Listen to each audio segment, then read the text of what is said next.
Hi friends and dear students, I am Ravi Shankar, founder of Art of Maths, and welcome to my YouTube channel Art of Maths। तो आज हम लोग profit and loss means लाभ और हानि की series trick series के trick number 8 को स्टडी करेंगे। आज हम लोग लाभ और हानि के ट्रिकी सीरीज़ में ट्रिक नंबर 8 को स्टडी करेंगे। इसमें आप लोगों को हमारे माध्यम से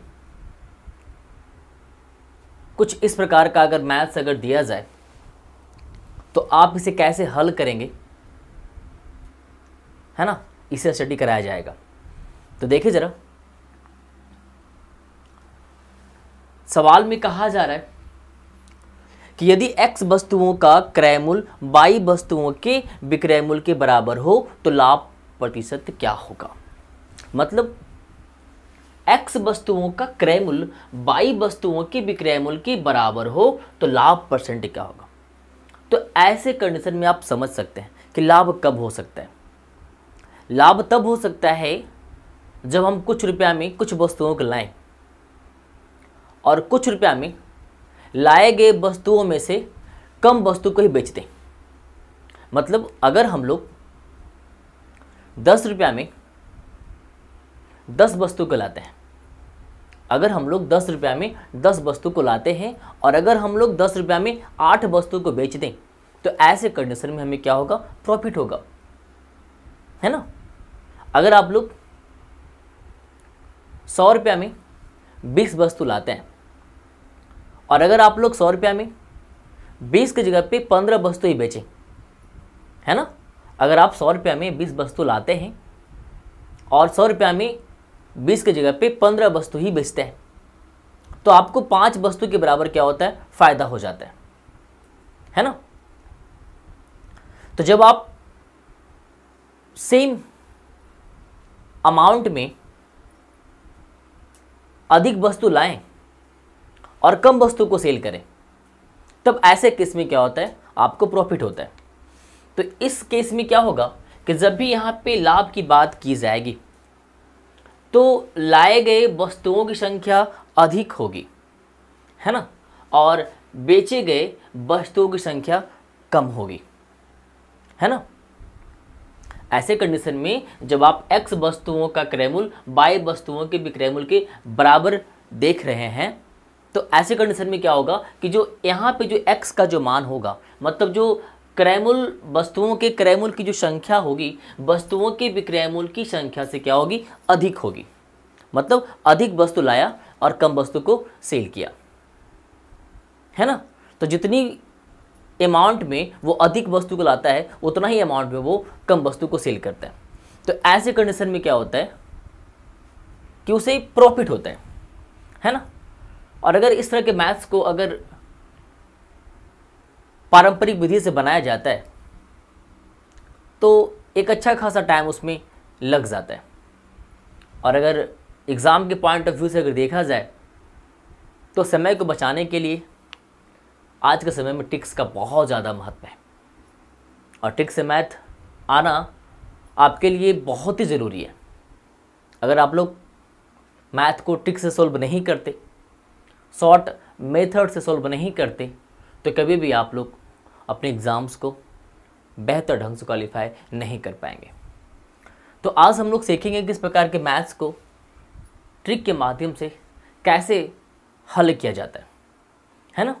तो देखिए ज़रा, ऐसे कंडीशन में जब आपसे लाभ प्रतिशत पूछा जाता है, लाभ प्रतिशत अगर पूछा जाता है तो इसका जो फॉर्मूला है वो ये है कि आपको पता है कि लाए गए वस्तुओं की संख्या अधिक है तो वो आगे लिखा जाएगा। आपको पता है कि यहाँ पे पता है कि बेची गई वस्तुओं की संख्या जो है वो इससे कम है तो वो इसके बाद लिखा जाएगा। और नीचे में क्या होगा, नीचे में बेची गई, आपने जो वस्तु को बेचा है जो कि लाए गए वस्तुओं की संख्या से क्या है, कम है तो नीचे में क्या होगा, विक्रय किए गए वस्तुओं की संख्या लिखी जाएगी, है ना। और आप इसमें क्या करेंगे, इनटू 100% लिख देंगे। तो ये है आपका ट्रिक, और इस ट्रिक के माध्यम से आप इस प्रकार के मैथ्स को बहुत ही आसानी से सोल्व कर सकते हैं, है ना। तो देखिए ज़रा, अगर इसी बेस पे, इसी ट्रिक के माध्यम से अगर आपको सवाल दिए जाते हैं तो आप इसे कैसे सोल्व करेंगे। मान लिया जाए आपके सामने एक सवाल दिया गया आपको, है ना, आपके सामने एक सवाल दिया गया है कि 40 वस्तुओं का क्रय मूल्य, 40 वस्तुओं का क्रय मूल्य, है ना, 30 वस्तुओं के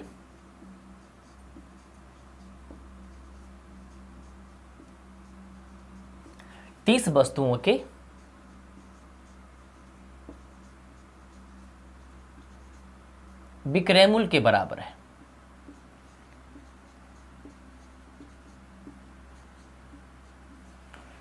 चालीस वस्तुओं का क्रय मूल्य 30 वस्तुओं के विक्रय मूल्य के बराबर है, तो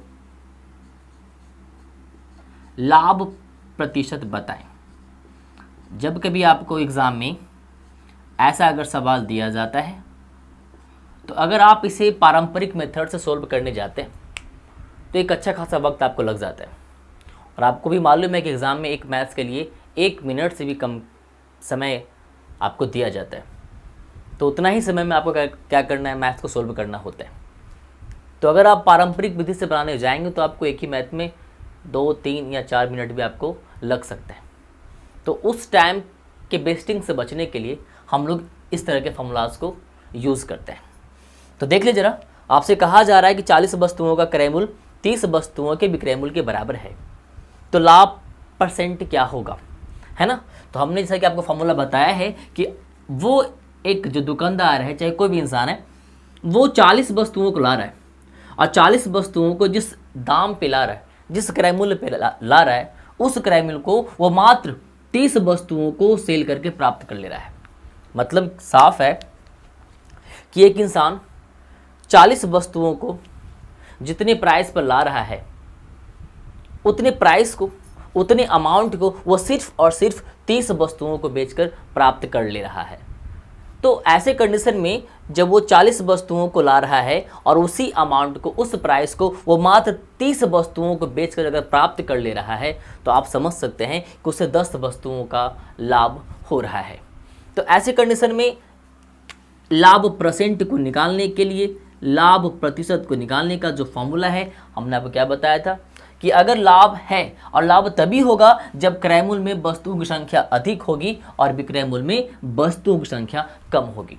तो अगर क्रय मूल्य में वस्तुओं की संख्या अधिक है और विक्रय मूल्य में वस्तुओं की संख्या अगर कम है, तो ऐसे कंडीशन में लाभ होता है। और ऐसे कंडीशन में जब आपको लाभ परसेंट निकालने को कहा जाए तो आप क्या करेंगे, क्रय मूल्य के वस्तुओं की संख्या को आगे लिखेंगे, विक्रय मूल्य के वस्तुओं की संख्या को पीछे लिखेंगे, है ना।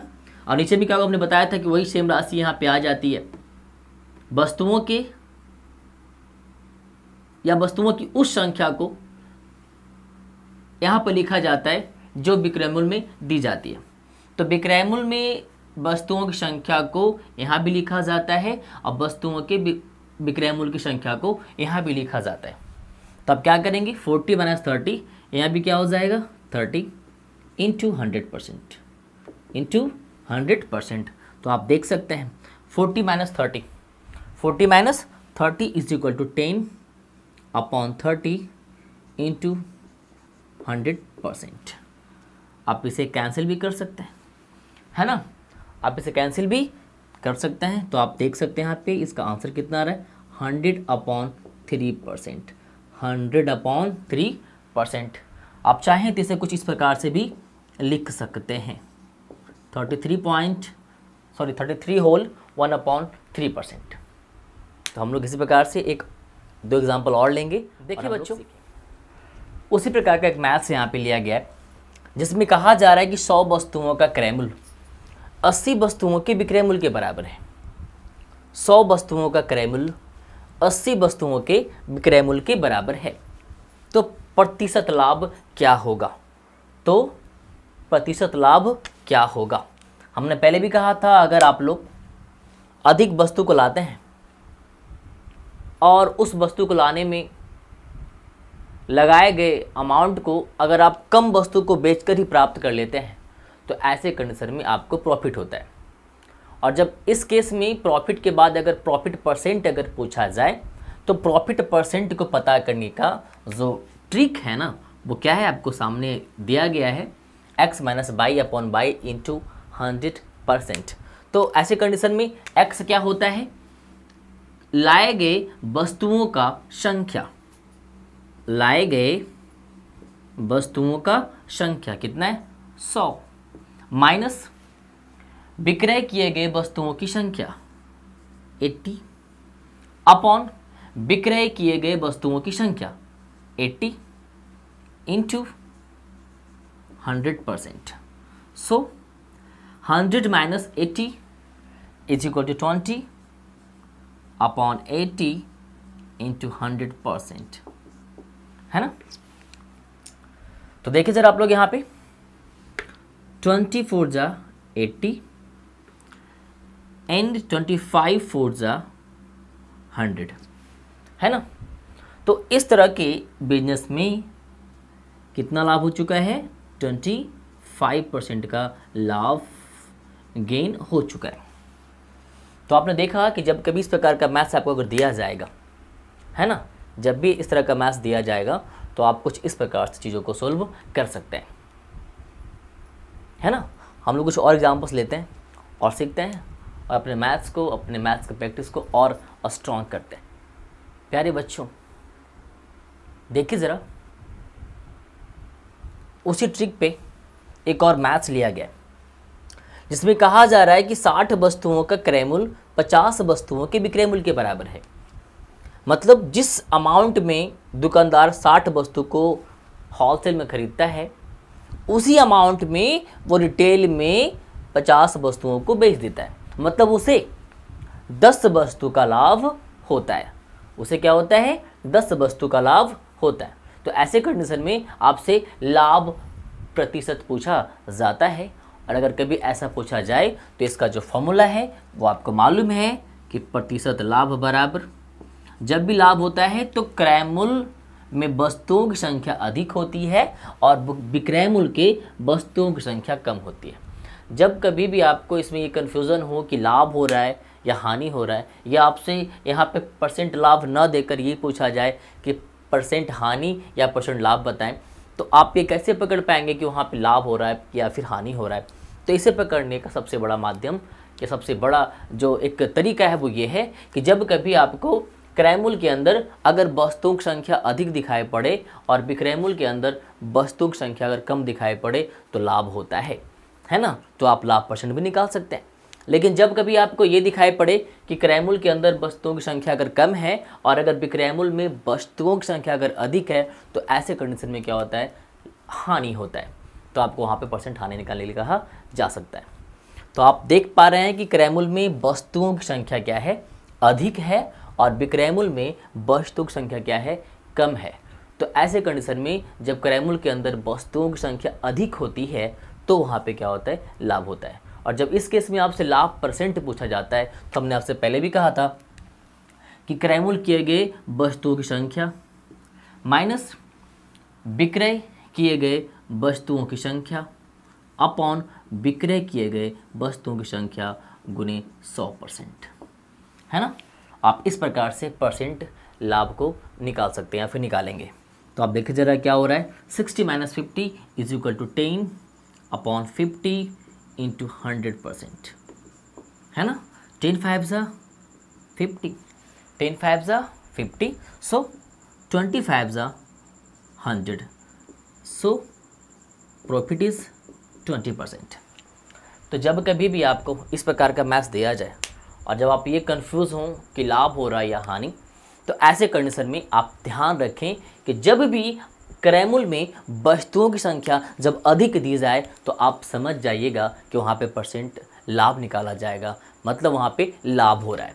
और जब कभी भी क्रैमुल में वस्तुओं की संख्या अगर कम हो और विक्रैमुल में वस्तुओं की संख्या अगर अधिक हो तो आप नो डाउट आप ये आराम से समझ जाएं कि वहाँ पे क्या हो रहा है, हानि हो रहा है ना।